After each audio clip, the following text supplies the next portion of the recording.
মুরগির dressing machine কিভাবে কাজ করে, ভিতরে কি কি আছে বা কিভাবে সার্ভিসিং করতে হয় সবকিছু শেয়ার করব আজকের এই ভিডিওতে। আর আপনারা যারা এই ধরনের কাজগুলো শিখতে চান, যেমন যে কোনো ধরনের মোটর, মাঠ পাম্প, 3 ফেজ সাবমার্সিবল বা যে কোনো ধরনের ফ্যান ট্যান সহ ইজিবেকের মোটর, চার্জার, কন্ট্রোলার বা ফ্রিজ, এসি, ব্যাটারি বুটারি বা ব্লেন্ডার জাতীয় বা পাওয়ার টুলস বা ঘরে ব্যবহৃত আবল তাবল ইলেকট্রনিক্সগুলো, এই ইন্ডাকশন কুকার বা সার্কিট মার্কেট যত ধরনের আছে, মাদারবোর্ড, এগুলো কাজ যারা শিখতে চান চাইলে সরাসরি আমাদের কাছে এসেও শিখতে পারেন, অথবা আমাদের ইউটিউবের ভিডিওগুলো দেখে শিখতে পারেন। তো যাই হোক, আমরা এই ড্রেসিং মেশিনটা দেখলাম। এখানে দেখুন বেয়ারিংগুলো একেবারে নষ্ট হয়ে গেছে, একেবারে বেয়ারিংয়ের বলগুলো বের হয়ে গেছে। তো এগুলো আমরা চেঞ্জ করবো এবং টুকিটাকি যা সমস্যা আছে সব কিছু সমাধান করবো আজকের এই ভিডিওতে আপনাদেরকে সাথে নিয়ে। তো সর্বপ্রথম আমরা এটা উপরের অংশটা খুলে নিতে হবে। এই উপরের অংশ যেটা দেখতে পাচ্ছেন, এটা খোলার পর আমরা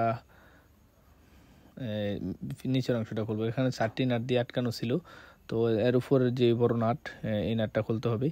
খোলার পর এটা কিন্তু ফ্যাঁস ঘুরিয়ে ঘুরিয়ে খুলতে হবে। তো এখানে ঘুরানোর পর আমরা এটা খুলে নিলাম। নেওয়ার পর আমরা যে সাইডে বেল্টটা আছে এটা খুলে নিব। দেখুন এইটা হলো ওয়াটার সেলের মতো কাজ করে, এখানে পানি দিলে যাতে নিচে না যায়। তো এটাও খুলে নেব এবং উপরে নাটগুলো খুলবো। খোলার পর এই অংশটা খুলে নেব। এখন আমরা কাঙ্ক্ষিত সমস্যাটাতে আসলাম। দেখুন এখানে যে এটা বেয়ারিংয়ের অপশানটা, এটা খুলে নিতে হবে এভাবে। আর বেয়ারিংগুলো কিন্তু একেবারে ভেঙে আলাদা হয়ে গেছে একেবারে শেপ থেকে, দেখুন।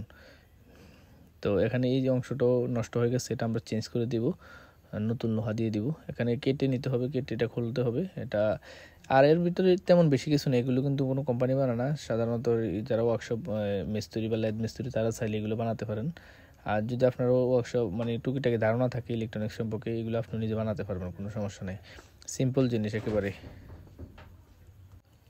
তো এই অংশটা খুলে নেওয়ার পর আসলে এটা 1.5 ইঞ্চি অ্যাঙ্গেল, এটাতে ছিল 2 ইঞ্চি অ্যাঙ্গেল। আমরা 1.5 ইঞ্চি অ্যাঙ্গেলটা দিয়ে কাজ চালিয়ে নিতে পারবো, সমস্যা নাই। তো এটা এই অংশটি দেখুন, নাটের ছিদ্রগুলো অবশ্যই ভালোভাবে মেজারমেন্ট ঠিক রেখে ছিদ্র করতে হবে। আমরা মার্কার দিয়ে দাগ দিয়ে নিলাম এবং ড্রিল দিয়ে ছিদ্র করে দেবো এটা। তো আমরা ছিদ্রগুলো করে ফেললাম।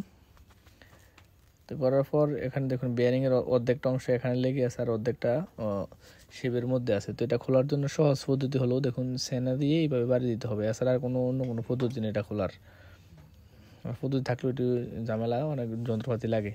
সিম্পলভাবে এগুলোই খোলার পদ্ধতি আর কি। দেখুন এটাও এইভাবে খুলতে হবে, সিম্পল পদ্ধতি, একেবারে কম যন্ত্র দিয়ে যেটা করতে পারেন আর কি।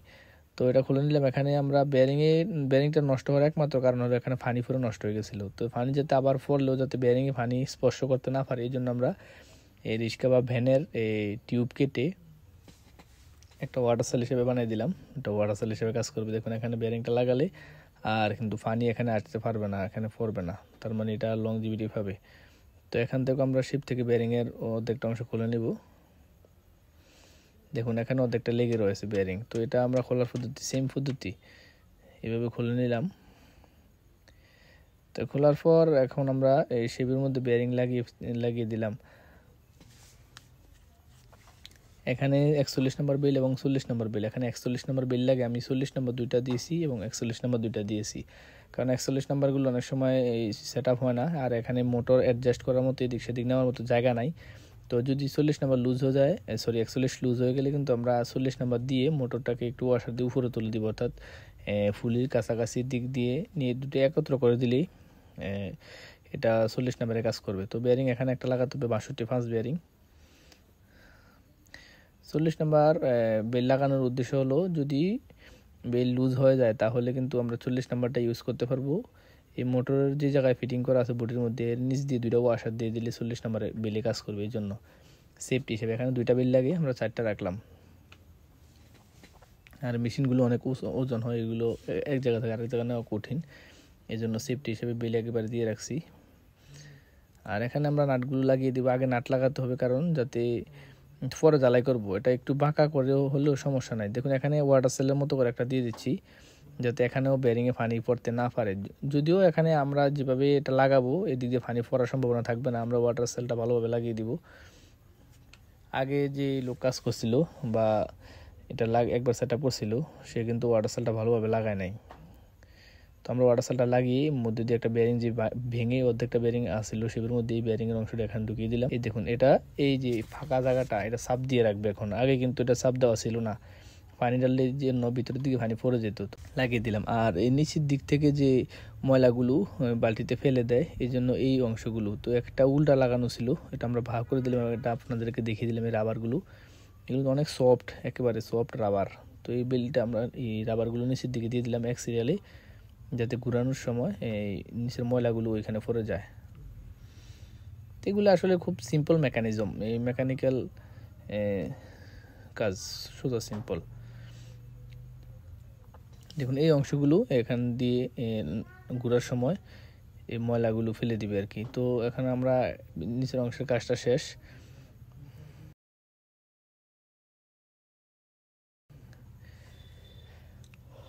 এখানে লাগানো শেষ। এখানে ফ্যাঁসটা কাজ করতেছে না, ফ্যাঁস নষ্ট হয়ে গেছে। তো আমার সমস্যা নেই, ফ্যাঁস নষ্ট হলো আমরা একটা ওয়াশার দিয়ে ভালোভাবে উপরের নাটটা টাইট দিয়ে দিতে হবে। টাইট দিলে কিন্তু আপাতত এটার কাজ শেষ। দেখুন এটা এভাবে টাইট দিচ্ছি কিন্তু হচ্ছে না। নিচের দিক দিয়ে আমরা একটা 5 রেস দিয়ে ধরেছি, দেওয়ার পরে এখন টাইট দিলে খুব ভালোভাবে টাইট নিচ্ছে। তো এটা অনেক শক্তপোক্ত করে টাইট দিতে হবে, কারণ হালকা টাইটে কিন্তু এটা ফ্রি ঘুরলে কিন্তু সমস্যা। তো আমরা এখন চেক করে দেখলাম যে সব কিছু ঠিকঠাক আছে। এখন আমরা উপরের অংশটা আবার লাগিয়ে দিব। আসলে ইলেকট্রনিক্সের বা মেকানিক্যাল জাতীয় কাজগুলো যদি আপনার বেসিক ধারণা থাকে, এগুলো আপনি দেখলে বুঝতে পারবেন যে কোন জায়গায় সমস্যা। দেখুন এই মেশিনের কাজগুলো কিন্তু আমি কোথাও শিখি নাই।